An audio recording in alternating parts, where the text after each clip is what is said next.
Oi, amadas, bom dia. Que a paz do Senhor esteja com todos nós. Jesus colocou uma palavra no meu coração já tem alguns dias e eu, lutando, porque nem sempre sobra um tempinho para mim poder fazer uma gravação. E eu gosto de gravar porque eu sei que muitas pessoas são edificadas com a palavra de Deus e eu fico feliz com isso, sabendo que Deus ele usa, os pequenos. Queria pedir essa manhã que o Espírito Santo do Senhor venha sobre nossos corações, sobre nossa vida, que venha escrever a palavra dele na tábua do nosso coração, para que a gente não possa esquecer. Que dure o tempo que for, passe o tempo que for, mas que a gente venha lembrar. Quando vir aqueles momentos tristes, angustiosos, que nós possamos lembrar da palavra do Senhor. E a palavra que eu venho falar nessa manhã está escrito no livro de Lucas, do apóstolo Lucas, que foi o próprio Jesus em que falou. E Jesus vinha falando por parábolas para que o povo viesse a entender, que a forma de falar em parábolas é colocar argumentos que eram reais ali no olhar daquelas pessoas, trariam a eles um entendimento melhor, da palavra de Deus, do que o Senhor queria falar para nós, do que o Senhor queria falar para aquele povo. Que aquele povo é o mesmo nós, é o mesmo nosso povo, que nós temos que saber aquilo que Deus tem deixado para a nossa vida.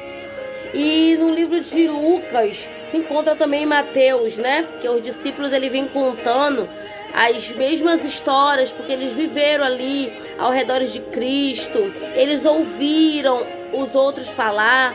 E quando eles vieram escrever, foi pegando cada detalhe, tudo que foi dito e foi escrevendo. E hoje nós temos, glória a Deus, um manual, uma bússola para nossos dias, para a nossa caminhada com Cristo.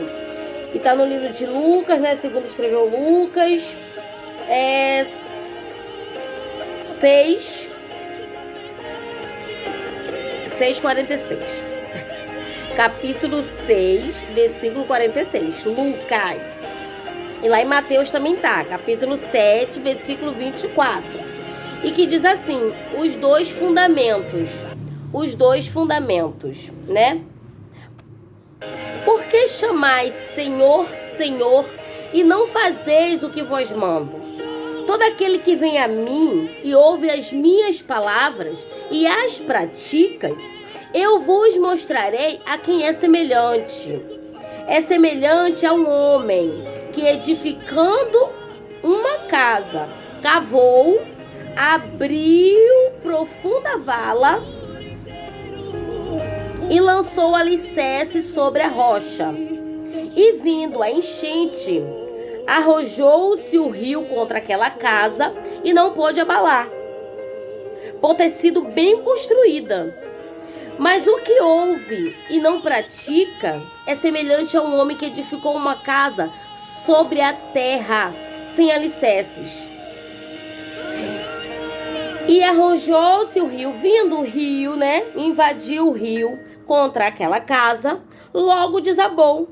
E aconteceu que foi grande a ruína daquela casa. Só de ler a gente já imagina, uma casa sendo construída sobre uma rocha e uma casa sendo construída sobre uma areia. Então, só da gente ler, a gente já se imagina, A casa somos nós. Nós somos templo do Espírito Santo. Nós somos templo do Senhor. Nós somos casa do Senhor, aonde o Espírito Santo faz morada. Então, a casa somos nós. E Jesus, ele quis mostrar aonde estava alicerçada os nossos pés. Aonde estava afincada a nossa casa. Aonde a gente construiu, será sobre a rocha, será sobre a areia.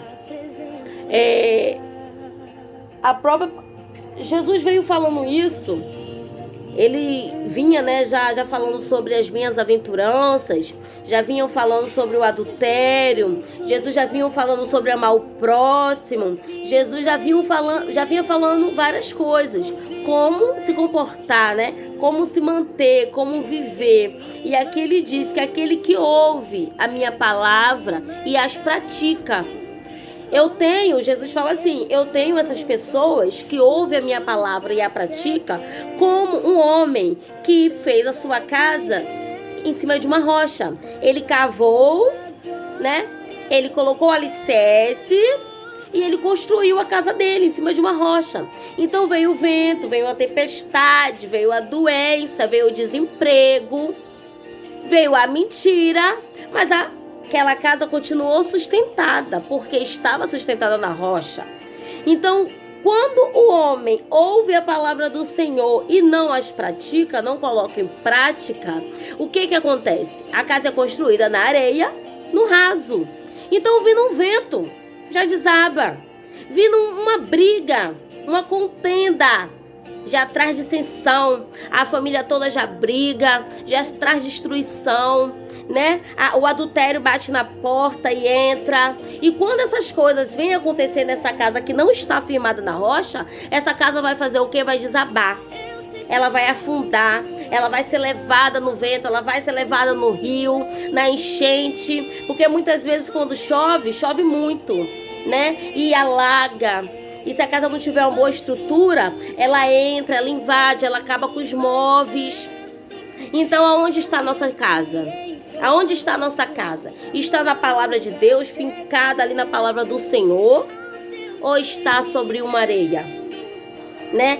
E Jesus veio falando dessa forma para que as pessoas pudessem entender. Jesus estava pregando, falando sobre isso para os judeus, né? E Jesus utilizou de elementos comuns, né? Que era típico daquela região, de uma construção de uma casa.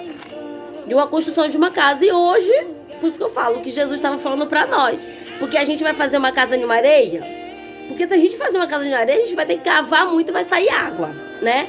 Então a gente vai ter que cavar muito, a gente vai ter que botar o alicerce, vai ter que botar pedra para poder sustentar, vai ter que fazer massa de concreto, colocar concreto, porque senão quando vier, irmãos, essas tempestades, essas tristezas, essas coisas que batem na nossa porta, que ela vem sobre a vida do cristão, ela vem sobre a vida do ímpio, ela vem sobre a vida daquele que está no mundo, ela vem sobre a vida de todos. Porque a palavra do Senhor diz que no mundo teremos aflições, no mundo passaremos por lutas, mas que é pra gente ter bom ânimo, porque o Senhor já venceu por nós. O Senhor já tem guardado nosso galardão para aquele grande dia, não é agora. E essa palavra me sustenta. Porque quando vem os dias tristes eu falo, não é aqui. A glória não é aqui, a minha casa não é aqui. E eu tenho que me alegrar com isso. E esperar a vinda do meu Senhor, que muitos não acreditam, né? Mas é real, porque a palavra diz que ele falou, eu vou, mas eu volto. Eu vou preparar a casa, eu vou preparar a morada, vou preparar a casa, vou preparar o lugar, mas eu volto para buscar. Vocês não vão ficar aqui, eu volto para buscar. E Jesus, ele viveu nessa terra. E ele sabe como aqui é difícil, como aqui é triste, como aqui os homens são pecadores, as pessoas são sem amor, né? E a própria palavra vem falando sobre o amor se esfriar e sobre todas essas outras coisas que viria, né?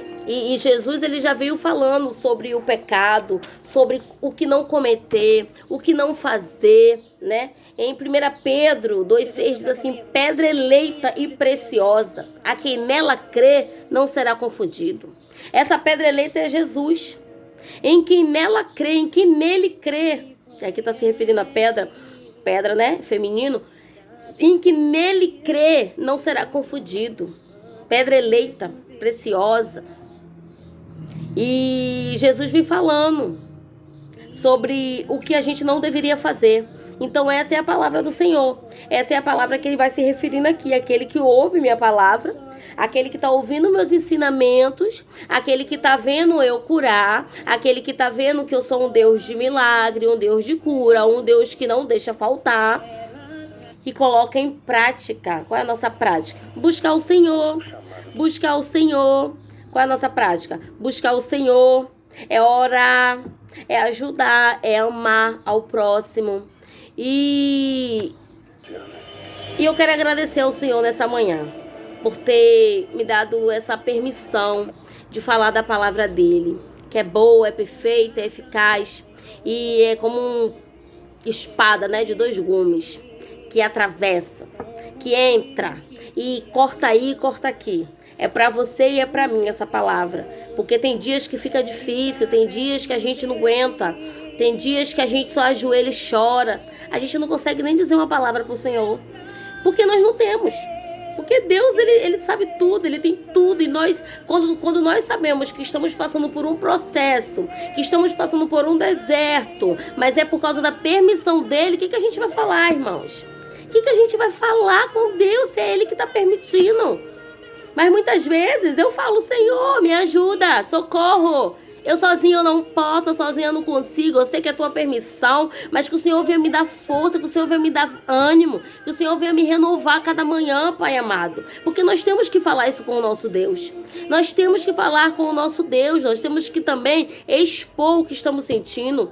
Porque muitas vezes Deus sabe o que estamos sentindo. É verdade. O Senhor é onipresente, onipotente, onisciente. Ele está em todos os lugares. Ele sabe de todas as coisas. Mas Ele também quer ouvir. Ele também quer ouvir nosso coração. Ele quer ouvir, sabe? Aquela mulher que estava com fluxo de sangue. Ela tinha anos vivendo aquele tormento. Uma pessoa naquele nível de doença não podia encostar nas pessoas. As pessoas, elas se afastavam para que aquela mulher, que era como se fosse uma lepra, uma doença, não encostasse nele, porque era contagioso. A mulher naquele tempo já nem se chegava próximo do homem. Imagina de Jesus. Então aquela mulher, ela não aguentando mais, quando ela ouviu falar, tá vindo, tá passando, é a minha oportunidade. É a minha oportunidade de ir até Ele, de clamar a Ele. Não, se eu tocar nele, porque Ele tem poder. Então se eu tocar nele, eu vou ser curada. E aquela fé, Jesus fala, tua fé te curou. Porque quando ela tocou, Jesus viu, saiu algo, saiu virtude, saiu poder. E aquela mulher foi curada, e assim somos nós. Nesses momentos que nós estamos, vamos tocar em Jesus, vamos buscar Jesus, não vamos esquecer não, irmãos, que nós temos um Salvador, que nós temos alguém que é por nós, que busca, que clama, que o Espírito Santo por nós. Porque muitas vezes a gente não sabe falar, porque nós não sabemos. Nós não sabemos orar, mas o Espírito Santo, Consolador, leva nossas palavras para o céu, leva nossas palavras para Deus, e Ele ali passa aquilo que nós queremos dizer. Porque nós não sabemos nem o que dizer, mas o nosso choro, a nossa lágrima é levada para o céu. E creia nisso em nome de Jesus. Amém, Jesus, obrigado.